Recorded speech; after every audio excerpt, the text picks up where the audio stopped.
Hello students, ਅੱਜ ਆਪਾਂ chapter 2 ਦਾ ਇੱਕ ਬਹੁਤ ਇੰਪੋਰਟੈਂਟ ਟੌਪਿਕ ਕਰਨ ਜਾ ਰਹੇ ਹਾਂ।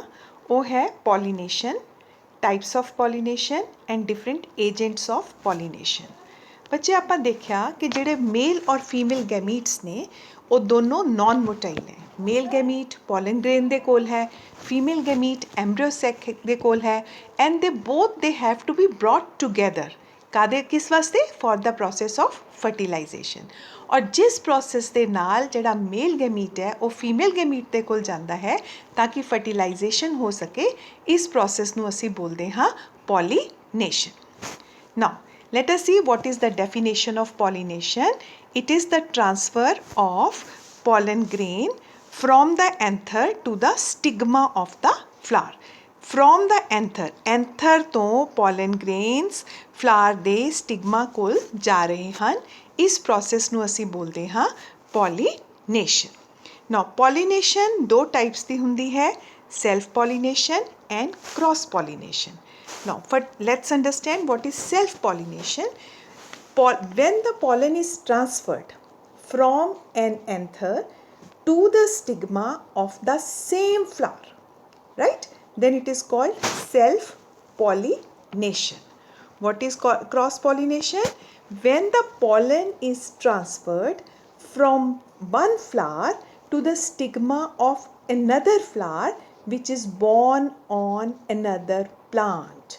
कोई होर दूसरे plant ਦੇ ਉੱਪਰ flower ਲੱਗਿਆ ਹੈ, ਉਸ ਦੇ ਕੋਲ pollen ਜਾ ਰਿਹਾ ਹੈ, ਤਾਂ ਇਸ ਨੂੰ ਅਸੀਂ ਬੋਲਦੇ ਹਾਂ cross pollination. Let us try to understand it with examples. Now, next slide 'ਤੇ ਦੇਖੋ, ਇੱਕ ਬਹੁਤ ਅੱਛੀ ਸਲਾਈਡ ਹੈ। ਇੱਥੇ ਇਹ ਸਲਾਈਡ ਤੁਹਾਨੂੰ ਸੈਲਫ ਪੋਲੀਨੇਸ਼ਨ ਸ਼ੋ ਕਰ ਰਹੀ ਹੈ। ਇਹ ਇੱਕ ਫਲਾਰ ਹੈ ਬੇਟੇ, ਔਰ ਇਸ ਦੇ ਵਿੱਚ ਤੁਸੀਂ ਦੇਖਦੇ ਹੋ ਇਹ ਬਹੁਤ ਸਾਰੇ ਐਂਥਰਸ ਨੇ, 1 2 3 4 5 6 ਨਿਊਮਰਸ ਐਂਥਰਸ ਹੈ। ਐਂਥਰਸ ਦੇ ਕੋਲ ਜਿਹੜਾ ਯੈਲੋ ਡਿਪੋਜ਼ਿਟ ਮੈਂ ਦਿਖਾ ਰਹੀ ਹਾਂ ਉਹ ਪੋਲਨ ਗ੍ਰੇਨਸ ਨੇ। ਇੱਥੋਂ ਪੋਲਨ ਗ੍ਰੇਨ ਜਾ ਰਿਹਾ ਹੈ and it is landing on the stigma of the same flower. So this process is known as self-pollination. Now another example of self-pollination, थोड़ा मैं close-up लिया है, बहुत ही beautiful diagram है। देखो, बहुत सारे anthers इत्थे आपां नूं नज़र आ रहे ने, ये सारे anthers ने, और ये जिहड़े green structures ने ये pollen grains ने। So pollen grains जिहड़े हैगे ने वो ਐਂਥਰ ਤੋਂ ਜਾ ਰਹੇ ਹਨ ਔਰ ਸੇਮ ਫਲਾਰ ਦੇ ਸਟਿਗਮਾ ਦੇ ਉੱਪਰ ਉਹ ਲੈਂਡ ਕਰ ਰਹੇ ਹਨ। ਸੋ ਇਸ ਪ੍ਰੋਸੈਸ ਨੂੰ ਅਸੀਂ ਬੋਲਾਂਗੇ ਸੈਲਫ ਪੋਲੀਨੇਸ਼ਨ। ਇਸ ਨੂੰ ਅਸੀਂ ਆਟੋਗੈਮੀ ਵੀ ਬੋਲਦੇ ਹਾਂ। This is also known as autogamy. Now let's go to the next diagram. So ਇਹ ਇੱਕ ਇਸ ਤਰ੍ਹਾਂ ਦੀ ਪਿਕਚਰ ਹੈ ਬੱਚੇ, ਜਿੱਥੇ ਤੁਹਾਨੂੰ ਕ੍ਰਾਸ ਪੋਲੀਨੇਸ਼ਨ ਅਤੇ ਸੈਲਫ ਪੋਲੀਨੇਸ਼ਨ ਦੋਨੋਂ ਹੀ ਦਿਖਾਏ ਗਏ ਹਨ। ਇਹ ਤੁਹਾਨੂੰ ਐਕਸਪਲੇਨ ਕਰੂੰਗੀ। ਸੈਲਫ ਪੋਲੀਨੇਸ਼ਨ ਮੈਂ ਤੁਹਾਨੂੰ ਹੁਣੇ ਦੱਸਿਆ, flower number 1, ठीक है. So pollens, anther and stigma of the same flower. Done. Self pollination. Now this is flower 1 and this is flower number 2. So what is happening? Anther flower number 1 तो anther या pollen grain जड़ा हैगा वो जा रहा है और वो land कर रहा है on the stigma of flower number 2. So in the same diagram, in one diagram we are showing both the process, the self pollination as well as the cross pollination. Now, just now I explained you that self pollination is also known as autogamy. I have written few example here like pea plant is there, pea plant, groundnut, barley. These are the plants which are showing the process of self pollination, also known as autogamy. Now, self pollination is of two types. Autogamy I have already explained to you, and second is known as geitonogamy. What it is known as? Geitonogamy. So what is geitonogamy, students? When the pollens from one flower are deposited on the stigma of another flower, but they are born on the same plant. ਇੱਕੋ plant ਦੇ ਉੱਪਰ ਦੋ flowers ਲੱਗੇ ਹੋਏ ਨੇ, ਇੱਕ ਤੋਂ pollen ਜਾ ਰਿਹਾ ਹੈ ਔਰ ਉਸੇ plant ਦੇ stigma ਦੇ ਉੱਪਰ ਜਾ ਕੇ land ਕਰ ਰਿਹਾ ਹੈ। ਇਹ ਵੀ self pollination ਹੀ ਹੈ, ਲੇਕਿਨ ਇਸ ਨੂੰ ਆਪਾਂ ਬੋਲਦੇ ਹਾਂ geitonogamy. So this is known as geitonogamy.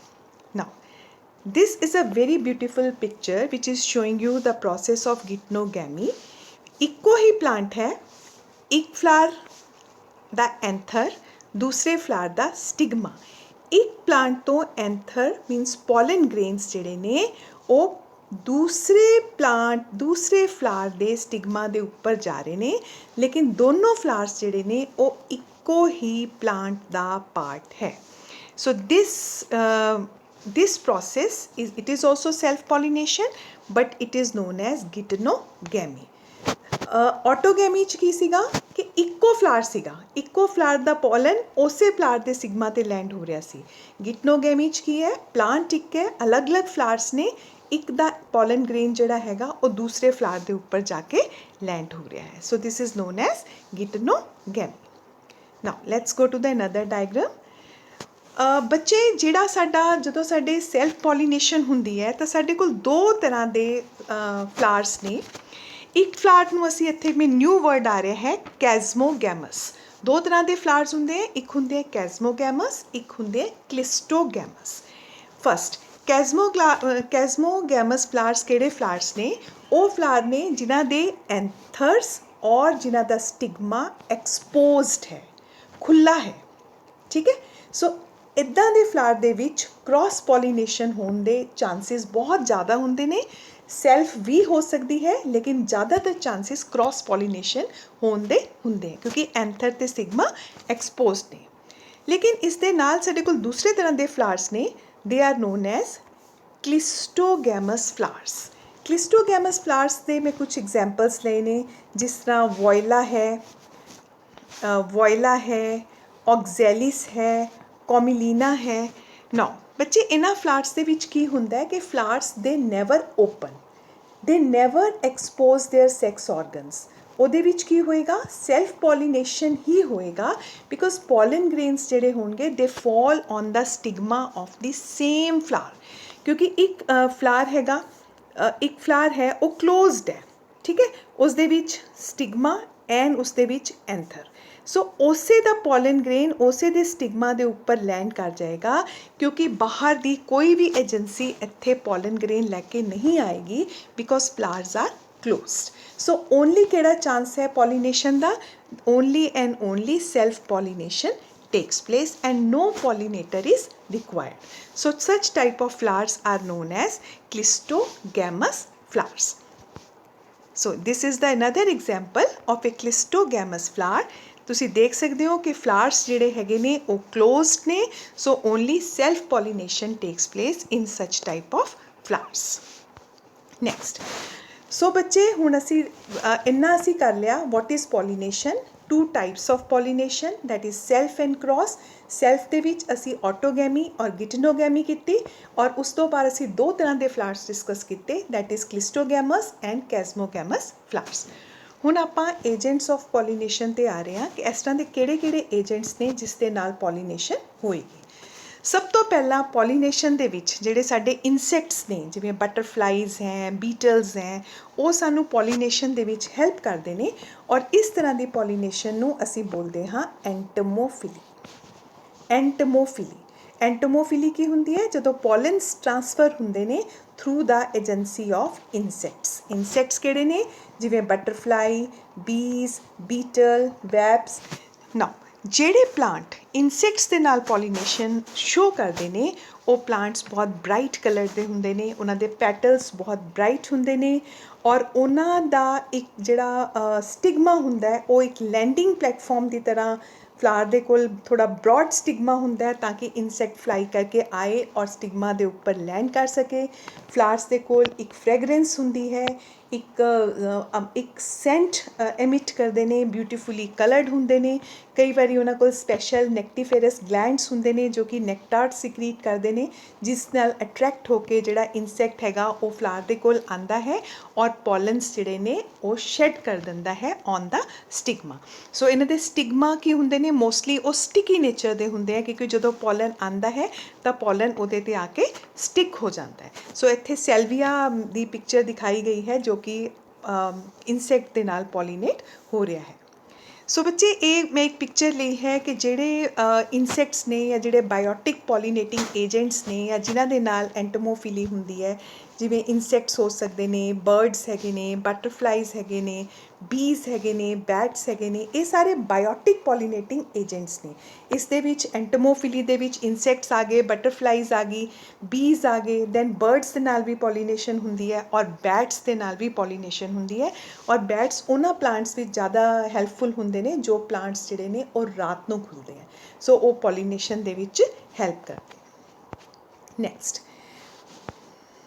ਇੱਕ ਵੈਸੇ ਹੀ ਮੈਂ ਫਲਾਰ ਦਾ ਪਿਕਚਰ ਲਿਆ ਸੀ ਵਿਚ ਸ਼ੋਜ਼, ਇੱਥੇ ਇਨਸੈਕਟ ਦਿਖਾਇਆ ਗਿਆ ਹੈ। ਇਨਸੈਕਟ ਜਿਹੜਾ ਹੈ ਉਹ ਲੈਂਡ ਕੀਤਾ ਹੋਇਆ ਪਲਾਂਟ ਦੇ ਉੱਪਰ and it is also helping in the process of pollination. Now next agent by which the pollination takes place is air. ਔਰ ਜਦੋਂ ਪੋਲੀਨੇਸ਼ਨ ਏਅਰ ਦੇ ਨਾਲ ਹੁੰਦੀ ਹੈ, ਵਿੰਡ ਨਾਲ ਹੁੰਦੀ ਹੈ, ਉਸ ਨੂੰ ਅਸੀਂ ਬੋਲਦੇ ਹਾਂ anemophily. This is known as ਐਨੀਮੋਫਿਲੀ।